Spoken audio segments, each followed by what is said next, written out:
Hello, friends. I'm reading to you from my front porch. It's just too nice a day, but the sun was actually a little hot for a while. So I am here on my shaded front porch and we're going to get reading. So we were at chapter 11 and it says here, things to get for the Paint-A-Palooza.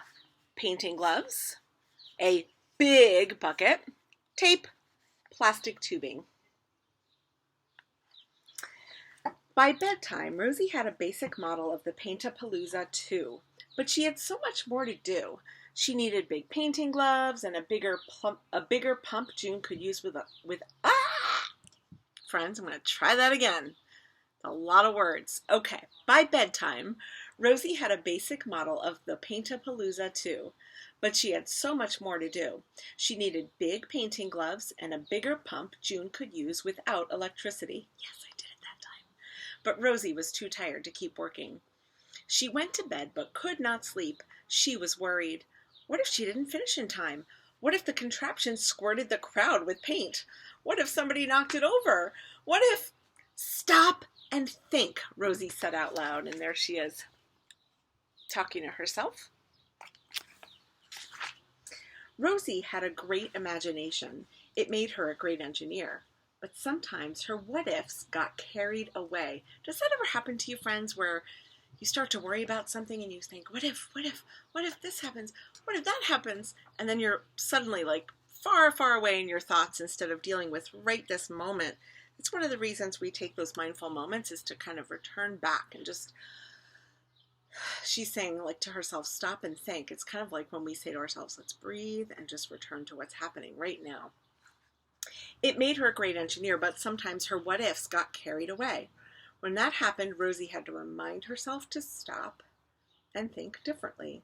It was a trick that Aunt Rose taught her. It helped her stay on track, and it helped her feel better. Rosie relaxed and breathed deeply. That was another trick to get calm, and that she knew. Moonlight spilled into her room and lit her bed with a grayish glow. At last, her eyelids grew heavy, and Rosie drifted to... Clip! Snip! Scrape! Uh-oh. Rosie jumped out of bed and looked out the window. The noises stopped. She strained to see into the dark. Was that a figure in the shadows of Mrs. Lou's garden? Rosie rubbed her eyes and looked again. She saw only shadows.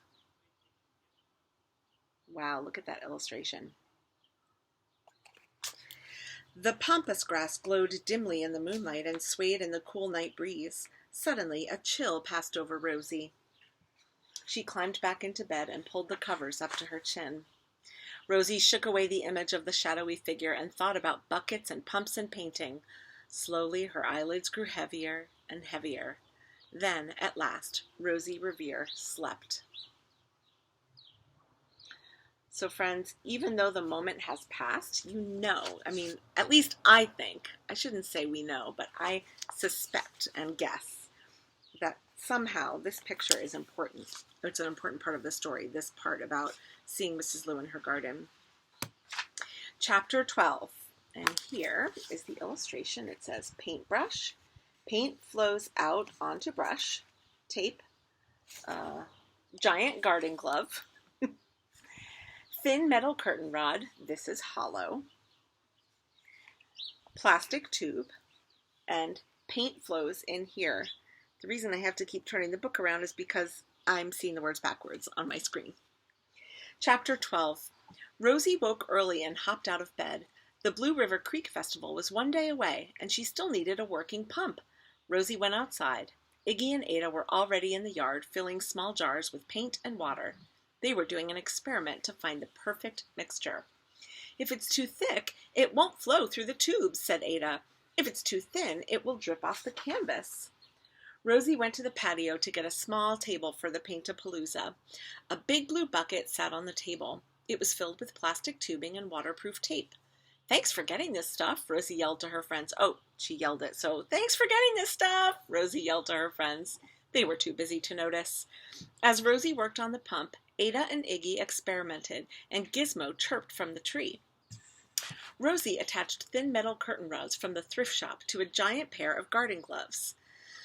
Then she added the brushes. They were long enough to reach the edges of the canvas. Next, she used strings and springs and other things. Ooh, good rhyming. And other things to make a paint switcher so June could change colors while she worked. Oh, that's cool. Ada and Iggy made progress. After 2 hours, the team had the perfect paint formula and a working set of brush gloves. They had everything except a pump. Rosie was still worried. If she didn't come up with a pump, the Paint-A-Palooza would flop. But much worse, June's surprise would be ruined. The Art-A-Go-Go would be a no-go. Rosie and her friends could not let that happen. They worked and worked. They tried this, that, and the other thing. As the hours ticked away, so did Rosie's patience.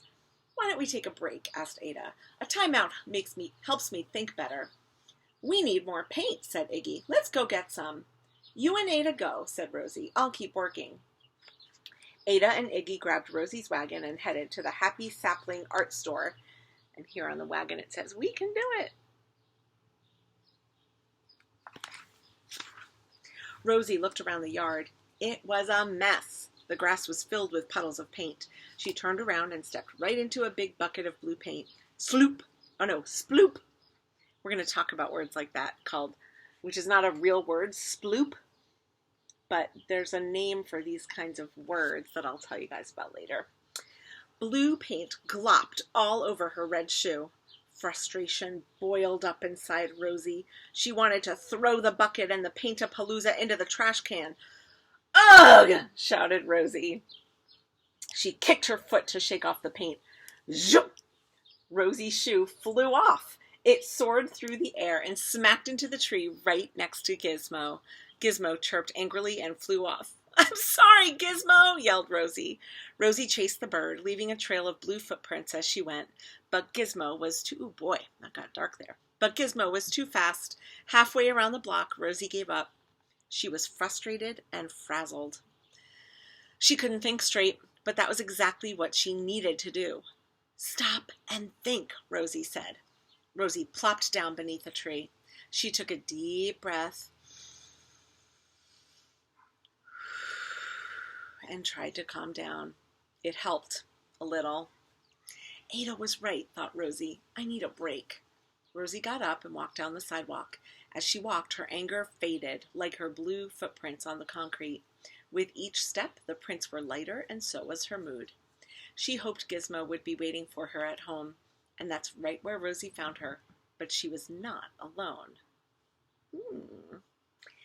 So I'm not going to read this next chapter. I'll make a separate video, but the next chapter is 13, and the first word is as.